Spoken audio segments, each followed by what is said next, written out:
You want to know stuff about pumpkins in Minecraft? Yes? Cool, we'll start then. Pumpkins were added in the Halloween update, which introduced the Nether to the game. They could just be found in patches wherever, like in any biome or whatever, and you could craft them into jack-o'-lanterns so you can have a little scary face as your light source. Pumpkins were then untouched for a while until the beta 1.8 pre-release.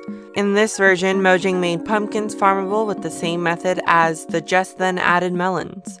And pumpkin seeds can now also be found in chests in the new mine shafts as an alternate source of getting pumpkins. I was not able to find any in the chests. Sometime during Enderman's development or soon after their addition, they won't become aggro with a player that wears a pumpkin while staring at them.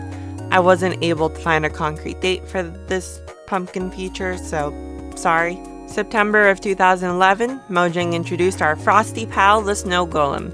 To create one would be as simple as stacking 2 snow blocks and then putting a pumpkin on top to see your solid water come to life. But if living cold stuff ain't your thing and maybe you want to bring to life something that has the capability to cause more harm, then say hello to the iron golem. To construct such a creature, you would want to make a T-shape out of 3 iron blocks and then top it off with a pumpkin. And now you have yourself a metal bodyguard that has no allegiance to you, even if you created it. On a sweeter note, if you smash together an egg, some sugar, and a pumpkin, then you'll have yourself some pumpkin pie, courtesy of the 12W37A snapshot. Hey, you like them green rocks? Well, now in 1.8, you can acquire some green rocks by trading a villager your pumpkins. Say goodbye to your pumpkins and say hello to green rocks. Oh, also you can now use dispensers to do the life creating for you. And in 1.9, another thing dispensers can now do is that they can equip pumpkins onto players and mobs.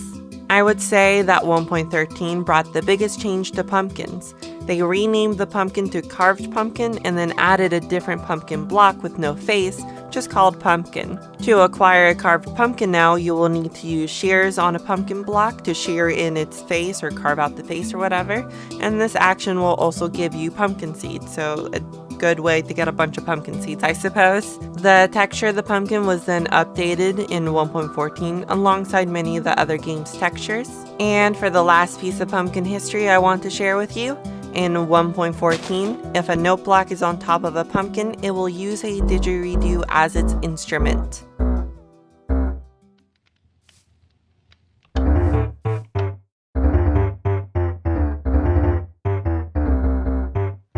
If you enjoyed this kind of content, then I have some other quick history videos you may enjoy, like a quick history of sheep, or if you want a super quick history of furnaces, then I got you there too. If you in general just want to see more of my stuff that isn't the quick history series, you can find me sometimes doing the streaming on Twitch. I also got a Twitter where I post tweets that maybe are interesting, probably not, also nonsense. Maybe there are updates there, who knows? And I got other things on YouTube, like an animation channel I don't really post to. Maybe someday I will again. Well, that's all. Goodbye.